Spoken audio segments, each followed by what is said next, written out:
Ababa, welcome to the show. Thank you for having me. Also in Addis, William Davison. He is senior analyst at Crisis Group, the think tank. Welcome to the show. Thank you very much. And from Washington, D.C., Mohammed Suleiman. He is non-resident scholar at the Middle East Institute. How are you? Thank you for having me. All good. The France 24 debate, where you can join the conversation on Facebook and on Twitter. The hashtag is F24debate. There have been lots of negotiations. There have at times been agreements, intermediary agreements, but now it's come to a head, it seems, with appeals made to the UN Security Council to wade in. More on the story from Jean-Emile Jamin. A construction signaling hope for some, but for others it represents a grave concern. Colossal, with its 145-meter high walls, the Grand Ethiopian Renaissance Dam could soon become operational. Ethiopia has announced that it will begin filling it as soon as July, a unilateral decision that has been met with anger and confusion amongst its Egyptian and Sudanese neighbors. They fear that their access to water will be cut short. The UN Security Council, meeting on Monday at the request of Egypt, called on the three countries to work together and resolve their differences peacefully. A few days earlier, the Ethiopian foreign minister had expressed his surprise that a referral to the council had even been considered. The issue with the dam can be solved right here instead of taking it to the UN Security Council. We do not believe this is the mandate of the Security Council. The project is a developmental project. The precedence that this sets for the world in the future is very bad. This can also be considered as interfering in a sovereign nation's peaceful activity. Therefore, it is not right to do that. The megastructure, under construction since 2013, has an expected capacity of over 6,450 megawatts, making it the most powerful hydroelectric structure in Africa. Ethiopia is banking on the reservoir to electrify and develop its country, but its strategic position on the Nile is worrying for neighboring Sudan and Egypt, which depend on the river. Egypt, for instance, draws 97% of its water needs from the Nile. Addis Ababa, meanwhile, has sought to assure its neighbors that their water shares will not be affected. Mohammed Fouad, why go to the Security Council? I think at this stage we're sort of at a communication kind of breakdown. According to Article 35 of Chapter 6 of the UN Charter, a member nation can go to the Security Council to resolve peacefully an argument which can disrupt the peace going of two nations. So I think we are at a stage where the negotiations have been going on for long. So I think it's a signal of despair that the negotiations needs to go ahead and restart. So despair. It's a look for moderation. Despair, you say? Correct. So does that mean we're actually, there is the potential for an armed conflict?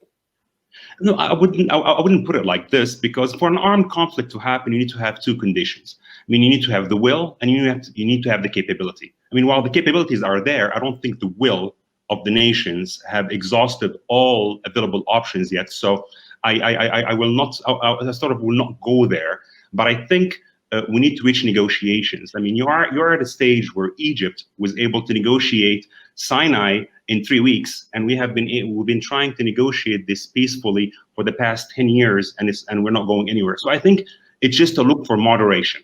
We're looking for a bigger forum to moderate this case, and it's not going to be the first time for the UN to look at some sort of a border dispute or a river dispute. There have been precedents before. And just very briefly, where can the compromise come? What will be the breakthrough? I think there is absolutely no question, and no one is disputing Ethiopia's right for development. No one is disputing Ethiopia's right to actually go ahead and build the dam. I think we have a problem about the detail. It's just a filling time. I mean, we are looking at a nation which is, I mean, and I'll use William Davison's words, it's vulnerable to the Nile. This particular vulnerability needs to be ensured. And if we ensure this particular vulnerability, I think we can come to terms. The two nations can come to terms where you can respect Ethiopia's needs for development as well as Egypt's dependency on water. Mekdalawit Masai, where is that room for compromise specifically? The room for compromise is already there. As far as the dam is concerned, and as we're talking about the filling of the dam now, Ethiopia's stand on this is to fill the dam in 4 to 7 years, while initially, potentially speaking, we could fill the dam in 3 years. So there's already this concession from our side, from the Ethiopian side, to fill the dam in a longer period of time in order downstream countries. The problem now is that we can't seem to find the balance between how long is too long, essentially, because the Egyptian side is claiming to fill the dam in 12 to 21 years, while the Ethiopian side is wanting to fill it in 4 to 7 years. 12 to 21 years is obviously a ridiculous amount of time to ask for. It's not economically feasible for Ethiopia, but 4 to 7 years, we already had reached at an agreement to fill the dam in 4 to 7 years. The issue is not technical. I beg to differ with Mohammed on this issue, that it's not about the details of the technicalities, because if it was about the details, then already in August 2018, we had almost reached at a technical agreement on how to fill the dam. The issue is more political. The way I see it, it's not really about the damage that's going to come to downstream countries, but about relinquishing this hegemony and this control that Egypt historically had over the Nile, essentially. So, yeah, without getting bogged down in the detail, the claim is made that from the Ethiopian side that Egypt wants to hark back too often to antiquated or outdated treaties regarding water management. In other words, the status quo. But the charge made by the Egyptian side to the Ethiopians is you guys want to rush ahead to establish facts on the ground that aren't there yet. I wouldn't say delaying filling the dam, which we could potentially fill in 3 years, and offering to fill it in 4 to 7 years, rushing to put fact on the ground. And as far as the status quo in the Nile that you're talking about is concerned, we're talking about an arrangement which essentially allocates all of the Nile water, which belongs to 11 countries in the Nile basin, between these two countries. So as far as that status quo is concerned, there is no basis on which we can stand on to argue for that agreement. When Egypt talks about its dependencies on the Nile, it's actually talking about its share according to these colonial agreements and to these agreements that mentioned. So I don't know how leaning on those skewed arrangements can help us move forward if we keep sticking to those skewed arrangements, which allocated the whole of the Nile water to 2 countries, essentially, when it belongs to 11 countries.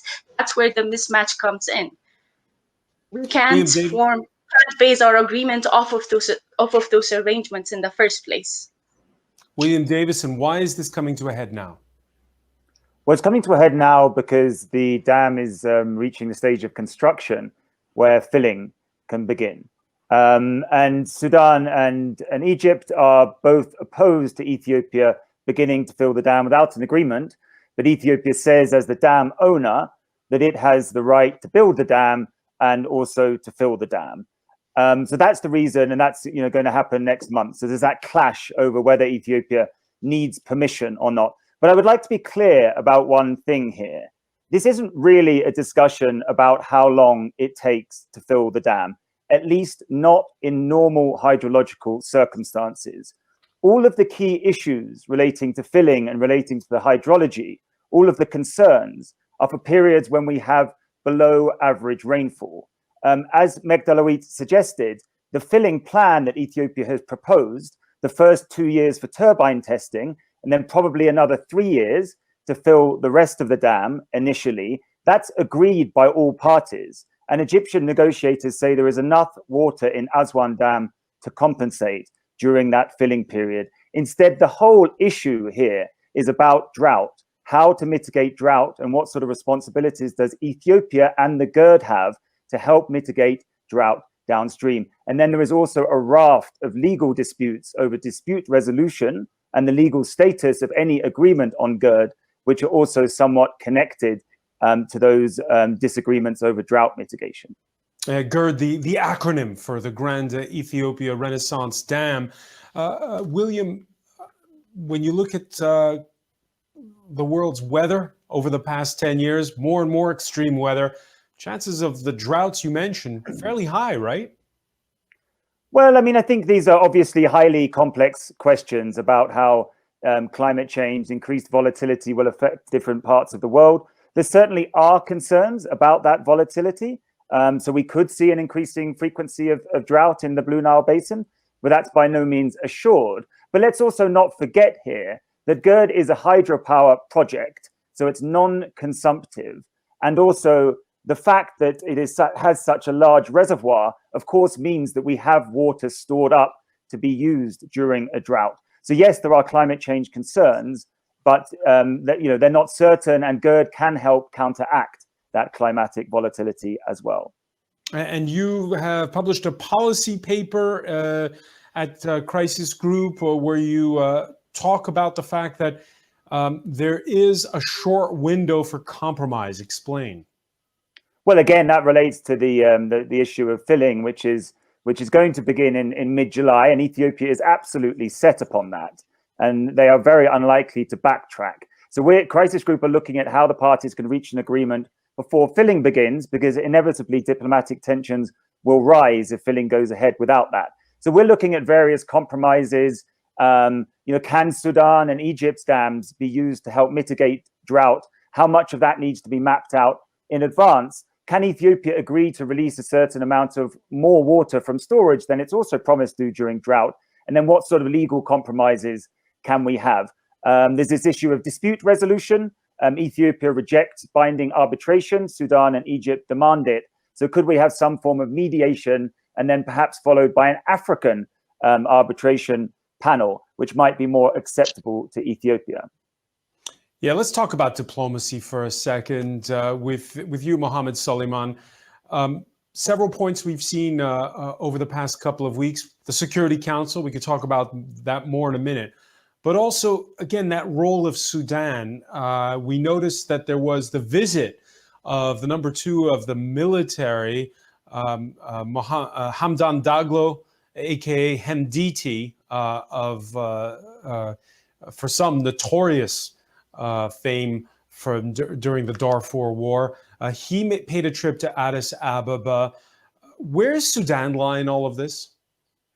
Sudan is trying to mitigate the risk of conflict between two major African and Arab partners. Egypt is one of the most important countries in the Middle East and North Africa. Ethiopia is one of the most powerful countries in East Africa. Having a conflict is not really for the best interests of Sudan. That's number one. Number two, Sudan itself benefited from Prime Minister Abiy Ahmed mediation in the Sudanese political process and transition. So there is some sort of sense that we should help Ethiopia diplomatically. Same thing applies to Cairo, the historical relationship with Cairo, the economic support, the medical diplomacy that Cairo has been doing, especially even during COVID-19. So I think Sudan is caught in between diplomatically. Technically, of course, they are concerned. They're concerned about the water sharing. They are concerned about the electricity, the feasibility and the safety of the dam, given the fact that it's a few kilometers away from the Sudanese-Ethiopian borders. So Sudan has a lot to do in the mediation. I think also they understand the stakes are higher. And how serious is it right now? It's I think every single party, whether Egypt or Ethiopia, they all believe that it should only be centered around negotiations. And also, let's be frank, no one can handle a war between Cairo and Addis Ababa. It's not for the best interest for North Africa, East Africa, the entire African continent, and even Europe. These are two major countries. Each has more than 100 million people. So it's catastrophic. And I think there is this understanding is there. I think President Sisi and Prime Minister Abiy Ahmed have been negotiating on presidents of heads of states level, and they made sure, or they really stated, that we're only there for negotiations, that everything will go through negotiations. And we have seen let's the US. talk about that point, Mohammed Suleiman, because we talk about the United Nations, Egypt appealing to the Security Council. There's another mediator, which in ordinary times would seem very logical, the United States, since it has very good relations with the leadership of both countries. We know there was a telephone call between the Egyptian foreign minister and the US Secretary of State, Mike Pompeo, on Wednesday. But of course, I guess as you've witnessed firsthand, these aren't ordinary times these days in Washington. Washington is concerned, and we have seen Washington concerns manifested through whether the White House sponsored talks that happened earlier in the year, and we had technical input coming from the World Bank, and we also have seen the shuttle diplomacy and the talks that Secretary Pompeo has been doing, whether with the Egyptian counterparts or the Ethiopian counterparts. But with a President Trump who's not that focused on foreign policy, is that concern just on the part of the State Department enough?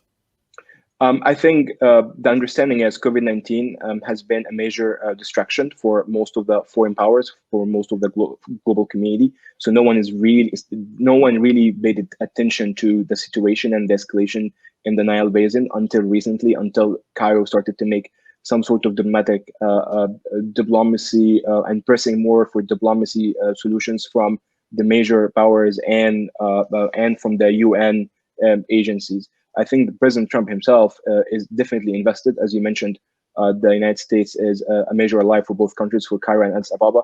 And I think the last thing that the United States want is a conflict between allies. Mohammed Fuad, your reaction to that visit to Addis Ababa by Hemditi?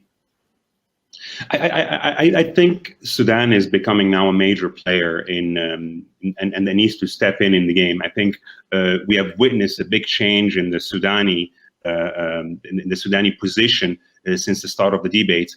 More recently, and I think in recent days and in previous hours, we've been hearing the voice of Sudan expressing also discontent about the fait accompli or the status quo position. So I think as we've spoken about those being different times, I think Sudan has also its fair share of political turmoils internally for which it has not been focused on the particular issue. I think in recent days, more focus has been brought up. I think Sudan is also prepared to weigh in on the issue and is also expressing, as William has mentioned, some concerns about this not going in the right direction.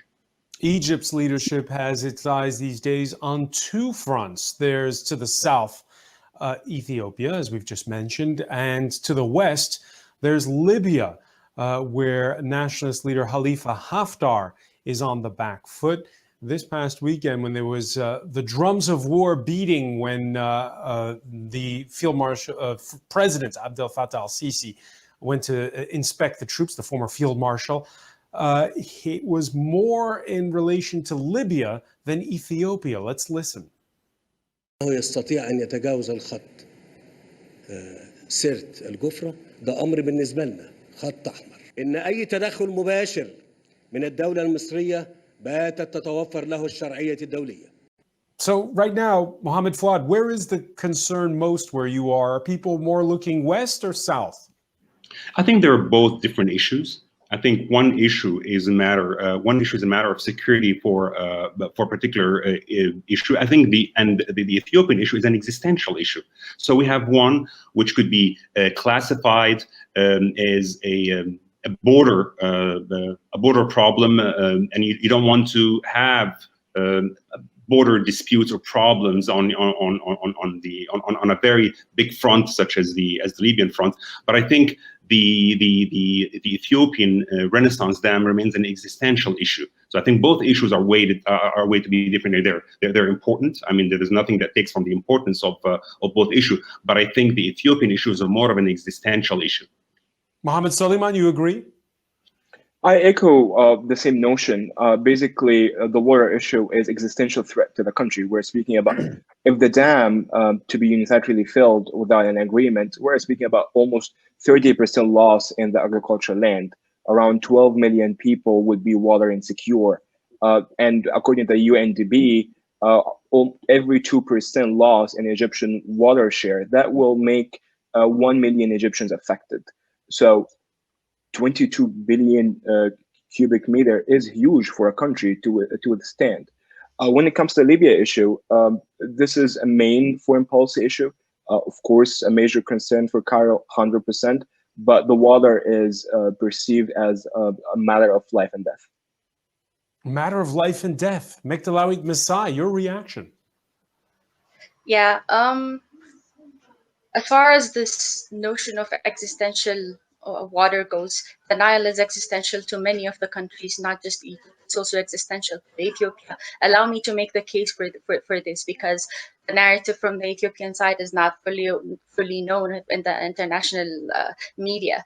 Nile, at least the Ethiopian side, Ethiopian Nile, which we call Abai in Ethiopia, accounts for more than 70% of the water resources in the country. It accounts for 2/3 of the irrigation and hydropower potential in the country. More or less, electricity production, electricity access in Ethiopia stands at less than 40%. Sanitation and water access in the country stands at less than 30%. Food and water security is still not secure in the country. So when we talk about developing the Nile or developing Abai in Ethiopia, we're talking about ensuring basic necessities are fulfilled in the country. So as far as existential need for the water goes, the Nile is as existential as it is to Egyptians. The Nile is existential to Ethiopia as it is to Egyptians. No one was denying that if Egypt and Sudan are also dependent on the Nile. But if we rely on the skewed historical injustices that allowed these two countries to use unfair waters of the Nile, and if we hope that status quo continues and that these other riparian countries don't use the water, then I don't see where the space for compromise is. I have heard this notion of GERD as being a fait accompli project. I think that's quite ingenuous to mention that, because when Egypt and Sudan were developing their numerous infrastructures downstream of the Nile, Ethiopia and all of the upstream countries were neither notified or asked for when in fact these infrastructures were going to basically foreclose their future development endeavors. So I think especially when Ethiopia has taken these measures to include these two countries in the negotiations, and also to somehow to take in the concerns of Egypt and Sudan and actually take steps to mitigate these effects, I think it's quite disingenuous to call the fait accompli project when all of this is being done actually to take into account their concerns and their fears and their what do you call it? Their mistrusts. Another thing that I have an issue is with share of these countries. We don't have a water allocation scheme in the Nile Basin. Again, it goes back to the 1959 event, which basically entitles these two countries to the whole of the Nile waters.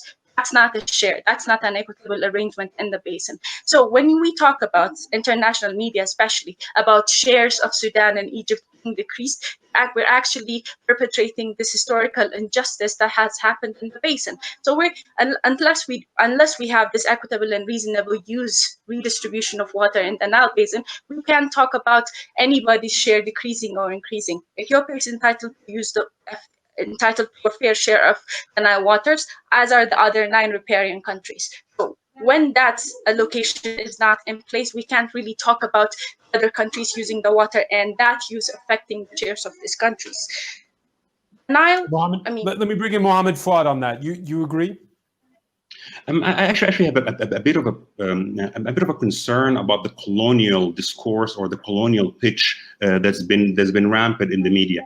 I think what we're looking at first a respect of the need of Ethiopia for Ethiopia to develop.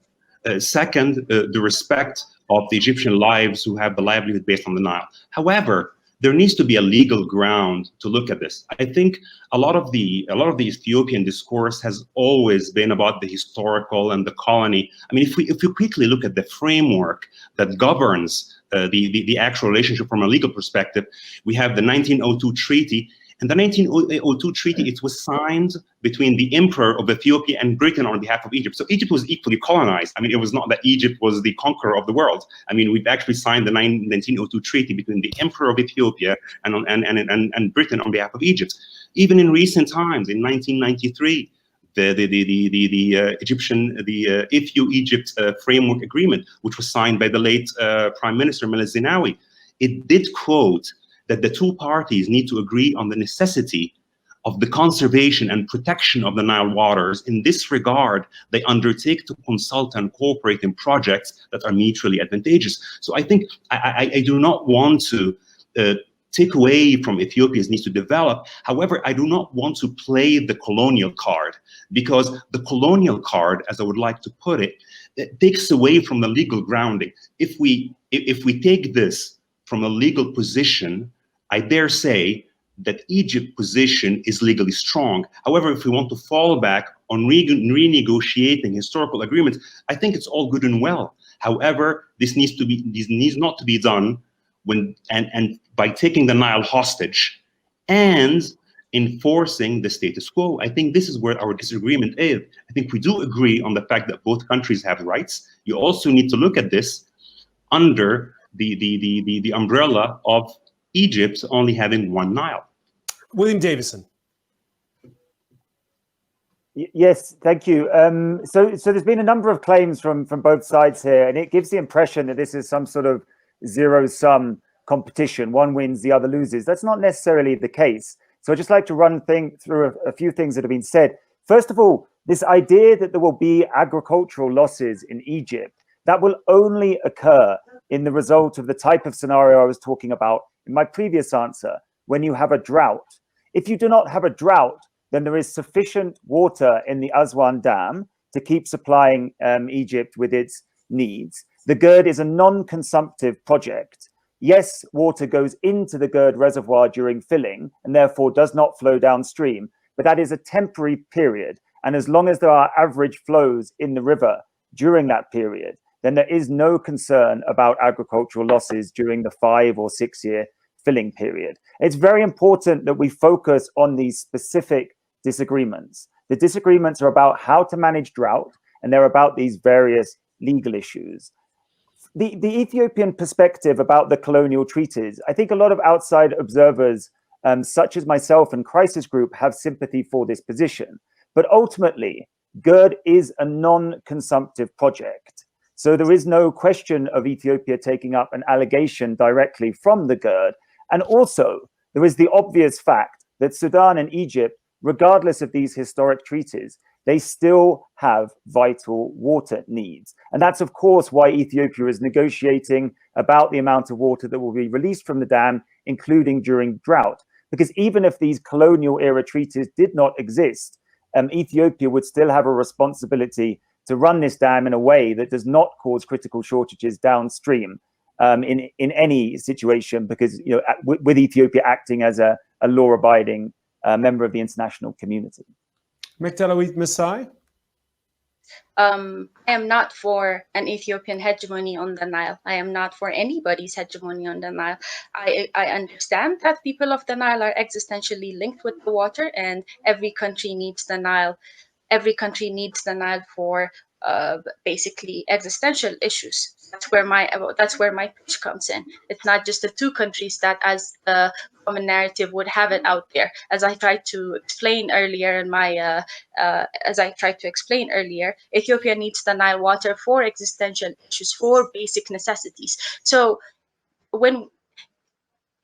if we say negotiations is the only way forward, first, I don't see how narratives such as if a single drop of water reduces for the Nile, all options are on the table, somehow alluding to a war and a forced conflict helps in this line of thought. If we say negotiation is the only way forward. And second, can you hear me? Yeah, we can hear you loud and clear. Okay. And second, I want to comment on the historical treaties that Mohammed mentioned earlier. The 1902 treaty was a treaty that was signed between Emperor Menelik and the UK. And that treaty does not preclude Ethiopia from using the Nile waters. I don't know why this treaty is often raised as a treaty that actually bans Ethiopia from using the water, but that treaty by no means bars Ethiopia's rights to use the waters. The 1993 agreement between Egypt and Sudan, Egypt and Ethiopia also promotes this mutual use, right? So I don't think how these treaties actually counter into this discussion now. But the reason why the colonial agreements are important is often the narrative and the discussions go to existing use of Egypt and Sudan from the Nile water, which basically alludes to the 1959 agreement. This is where my problem comes in. We can't keep discussing Nile water in terms of in light of those colonial agreements. If we allocate 55.5 billion cubic meters of water to Egypt, 18.5 billion cubic meters of water to Sudan, and 10 billion cubic meters of water for evaporation, that's basically the totality of the Nile waters. There's literally no drop of water which is left for the upstream riparian countries. That's why we can't base discussions and negotiations off of these agreements and any kind of discussion alluding to these shares and these agreements. As William mentioned earlier, third is a non-consumptive project. It's just a hydropower project. What happens when Ethiopia and the other upper riparian countries also want to use the water for irrigation? What happens then? Those are consumptive water uses. This is why we need to work on discussions which go beyond the dam, which go beyond a single project into a more equitable and reasonable water use. It's very interesting that Mohammed mentioned the issue of law. As far as transboundary water allocation is concerned, there are two basic tenets which dictate transboundary water management and sharing. So the first one is equitable and reasonable use for all basin countries, and then the second one is causing no significant harm. We don't have both of these things in the Nile Basin. We don't have an equitable share between the basins, and if we don't have an equitable share, we don't have the ground to talk about significant harm.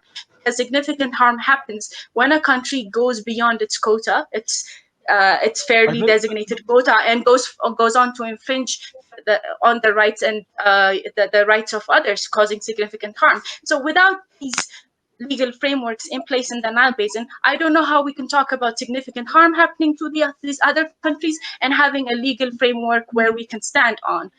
All right, we're running a little short on time, so I want to bring in Mohammed Suleiman on this. We've heard both sides, Mohammed, talk about how water is life. It's an existential concern. The Nile is essential. We know that for all the countries involved.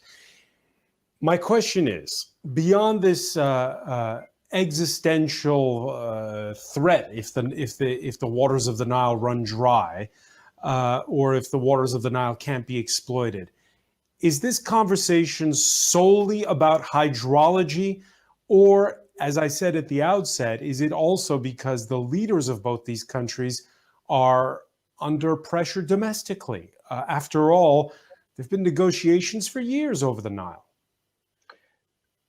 I think it's in between, meaning fast forward to 2015, both leaders signed, like Ethiopia and Egypt signed the Declaration of Principles. And that basically says that Egypt acknowledges the needs for development in Ethiopia, and also Ethiopia acknowledges that the needs to the right of water for Egypt and Sudan. So that's there because both countries understand the significance of conflict over water. But today in 2020, there are different realities, of course. Prime Minister Abiy Ahmed is facing a hard time in Ethiopia because of legal and constitutional mandates when it comes to elections and the government. Also, Egypt, it's distressed because of a lot of problems in the region, whether it's coming from Libya, it's whether Gaza or Eastern Mediterranean. So both countries are cornered because of domestic and foreign policy priorities. And that's indeed having a say in the conversation and somehow affecting the public discussions of the water issue. And instead of advocating for middle ground, we have voices that are starting to emerge that are advocating for harder and harsher responses. William Davison, again, news just come in that Parliament had approved delaying the general election by 9 months. Is there this temptation in Ethiopia to get people to rally around the flag? Well, there might be a little bit of that, but the GERD has always been a very popular project, and this issue of Ethiopia being deprived of its rights to the Nile has been a popular concern. So there's a strong consensus amongst the Ethiopian political classes and the wider public in support of the GERD and in support of the government's negotiating position, particularly to go ahead and fill the gap, to fill the dam in July. So, it's clear that there's plenty of backing for the government position in Ethiopia. There isn't a great deal of support for the government to make compromises. And I think that's something which has been affecting the negotiations. But really, it's this Ethiopian resolve on the issue, which should be noted by the downstream countries and external actors, because the only way to get a deal which suits everybody is through the negotiations rather than through any diplomatic pressure, because that's just very unlikely to convince the Ethiopian government or the Ethiopian people to change their mind about this situation. Mohammed Fouad, you're the member of parliament for Giza. We were, before the show, looking at old postcards of the pyramids. At the time, the Nile ran right past. Today, that's no longer the case, right? Correct. That's no longer the case. And yeah. Go ahead. Oh, please go ahead. No, I was going to say, first there was the building of the Aswan Dam, and now you have had population pressure. The days of the overflow of the Nile regulating the life of agriculture in Egypt are, of course, a distant memory now. Absolutely. I mean, even with this share of the 55.5 billion cubic meter, Egypt still suffer with water shortage, even without the dam. So, I mean, the water resources are becoming scarce. The consumption can be as much as 80 billion cubic meter. I mean, we import half of the food products, and there are a lot of initiatives going down to conserve. So it's not that Egypt that is using the water foolishly. There are a lot of initiatives in order to conserve the use of water. But just as mentioned earlier, the concerns here are real. And what we're talking about is technical matters about having reasonable assurance and how the future will be shaped. I think it goes really beyond the actual filling time, but about having the actual mechanics on how to agree on how to agree. Mektalawit Milai, it's funny because when we talked earlier about a treaty from 1993, that's a long time ago when you see how much the population of both countries has grown. The Nile has changed where you are as well. Going forward, what do we do? I resonate with what Mohammed said now. If we continue unilaterally maximizing the benefits of each country, there's no way forward. There's just not enough water, which is why we need to come up with a basin-wide sustainable water use mechanism, and which is why we need to move on from what the current status quo, what has been in the past. That doesn't serve us anymore. It's not just Egypt that's having higher population and higher demand. It's not just Ethiopia. It's not just Sudan. Population increase, climate change, increase in water demand. It's happening everywhere. It's happening in all countries of the Nile Basin. So the stress that we're seeing between the three countries now, it's not going to stay between the three countries. It's also going to involve all the other riparian countries as well. So which is why we need to act actively in terms of having a sustainable water use mechanism for the whole basin as a whole, and not just having this narrow and myopic ways of maximizing country benefits. There are mechanisms, there are ways. Can I just ask, because we're short on time, can I just ask how much of this is, well, the tension that's expected when you're getting close to the point where you need to strike a deal, or could it really spiral out of control? I still have hope. It goes back to the issue being existential to all three countries, and so not having an agreement or not reaching a consensus is not really an option. So I still have hope that these three countries can come to an arrangement. So I don't think it will spiral out of control, because we really can't afford that. William Davison, do you have as much hope today as you did say a month ago? Yes, I think there's still hope for an agreement. Certainly, things are getting quite tense. We don't think at Crisis Group that this diplomatic activity, the UN Security Council, is going to get the parties any closer to a deal. So there's worrying signs in terms of the rhetoric and some of the attitudes. But it's obvious what needs to happen here. The parties need to return to trilateral negotiations with whatever formulation of observers, and they need to stay at the negotiating table until they have resolved the outstanding issues about how to manage a future long-term drought, how to resolve any future legal dispute, and about the legal status of the agreement. Well, thank you so much, William Davison, for joining us from the Ethiopian capital. I want to thank as well Mekdad Alawi Masai from Cairo, from Giza, from the suburbs of Cairo, Mohammed Fouad, and from Washington, D.C., Mohammed Soliman. Thank you for being with us here in the France 24 debate. There's much more on our website, france24.com, as well as Facebook, Twitter, and our YouTube channel. Bye for now. With summer at our doorstep and beaches, rivers and lakes newly accessible, should we be worried that traces of the virus behind COVID-19 have been found in wastewater? With so many elements of this disease still a mystery, researchers are taking no chances. That's this week on Down to Earth. Down to Earth on France 24 and France24.com.